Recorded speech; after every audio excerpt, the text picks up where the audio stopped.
जय श्री कृष्णा दोस्तों। आज की कहानी का शीर्षक है संघर्ष ही। बिना संघर्ष के इंसान चमक नहीं सकता। जो मुस्कुरा रहा है उसे दर्द ने पाला होगा, जो चल रहा है उसके पाँव में छाला होगा। बिना संघर्ष के इंसान चमक नहीं सकता। जो जलेगा उसी दिए में उजाला होगा। संघर्ष क्यों बचे संघर्ष से? संघर्ष ही तो जीवन की आत्मा है। जितना कठिन संघर्ष होगा उतनी ही शानदार जीत होगी। एक बार एक किसान भगवान से बहुत ही नाराज हो गया। किसान बहुत मेहनती था। वह बहुत मेहनत से खेतों में अनाज उगाता, उसकी देखभाल करता, पर अक्सर उसकी फसल खराब हो जाती। कभी सूखा पड़ जाता, कभी बाढ़ आ जाती, कभी तेज धूप, कभी आंधी, कोई न कोई कारण बन ही जाता और उसकी फसल खराब हो जाती। एक दिन वह किसान गुस्से में आसमान की ओर देखकर भगवान से कहा, हे ईश्वर, आपको लोग सर्वज्ञाता मानते हैं कि आप सब कुछ जानते हैं, कहते हैं कि आपके इच्छा बिना एक भी पत्ता नहीं हिलता, पर मुझे तो लगता है कि आप छोटी से छोटी बात भी नहीं जानते। आपको तो ये भी नहीं पता कि खेती बाड़ी कैसे करते हैं। अगर आप जानते होते तो हर समय जो बाढ़, आंधी और तूफान आते हैं वो कभी नहीं आते। आप नहीं जानते कि कितना नुकसान उठाना पड़ता है हम किसानों को।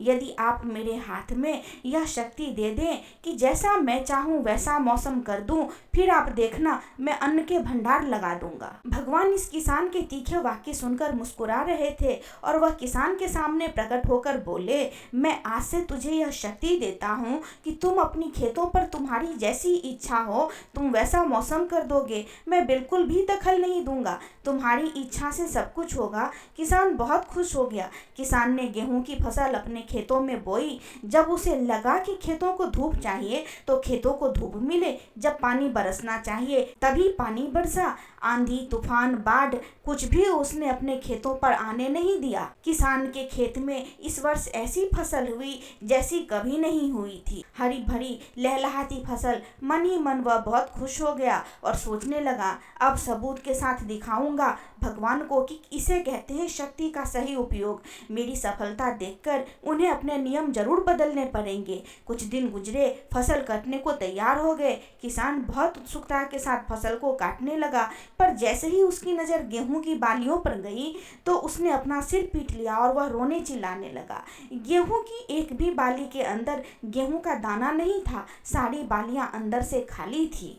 किसान बहुत दुखी हो गया। उसने भगवान को रोते हुए फिर पुकारा, हे प्रभु, तुमने ये मेरे साथ क्या किया? क्या तुमने मुझे कोई सजा दी? भगवान बोले, पुत्र, ये तो होना ही था। तुमने पौधों को संघर्ष करने का मौका ही कहाँ दिया?